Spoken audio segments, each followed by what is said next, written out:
किया है। राज्यपाल ने साफ किया है कि हेमंत सोरेन को ईडी की ओर से हिरासत में लिए जाने की जानकारी राजभवन को दी गई थी। खुद हेमंत सोरेन ने भी अपने इस्तीफे में इसका जिक्र किया है। वहीं नई सरकार बनाने के दावे को लेकर भी राजभवन ने स्थिति स्पष्ट की है, जिसमें चंपाई सोरेन को समर्थन नहीं देने के गुमनाम कॉल की भी बात कही गई है। राज्यपाल ने क्या कुछ कहा है, इसकी जानकारी दे रहे हैं न्यूज़ 18 संवाददाता अविनाश कुमार। झारखंड के राज्यपाल सीपी राधाकृष्णन ने हेमंत सोरेन की गिरफ्तारी में राजभवन की किसी भी साजिश से इनकार किया है। राज्यपाल ने कहा है कि राजभवन को हेमंत सोरेन के हिरासत में लिए जाने की जानकारी दी गई थी और अगर आप हेमंत सोरेन के उससे त्याग पत्र को भी देखें तो उसमें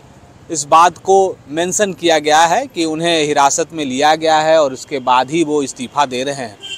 इसलिए इस तरह की बातें करना और ये आरोप राजभवन पर लगाना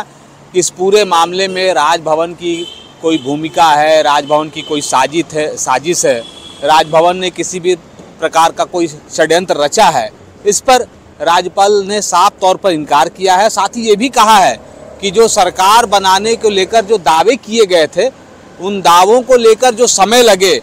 नई सरकार के गठन में, इसके पीछे भी एक बहुत बड़ी बात है जो उन्होंने खुलासा भी किया है कि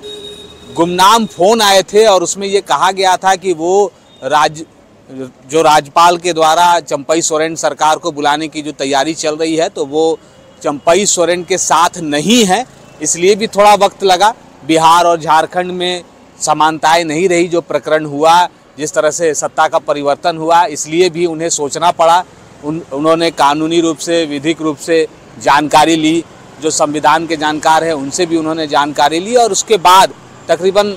26 घंटे के बाद नई सरकार के गठन के लिए उन्होंने सरकार को बुलाया भी। राज्यपाल ने ये भी कहा है कि जो लोग हेमंत सोरेन के साथ आए थे उन्हें वो जानते भी नहीं है। जितने लोगों के आने की सूचना दी गई थी उन्हें अंदर आने का आमंत्रण दिया गया, उन्हें ये नहीं बताया गया था कि कोई नई सरकार के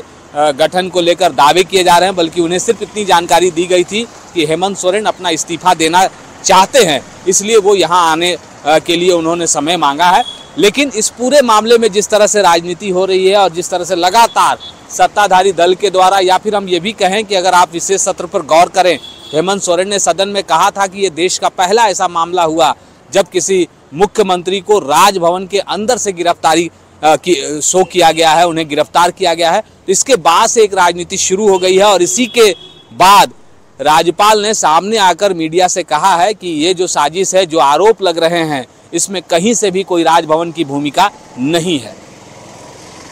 न्यूज़ 18 के लिए अविनाश कुमार, रांची।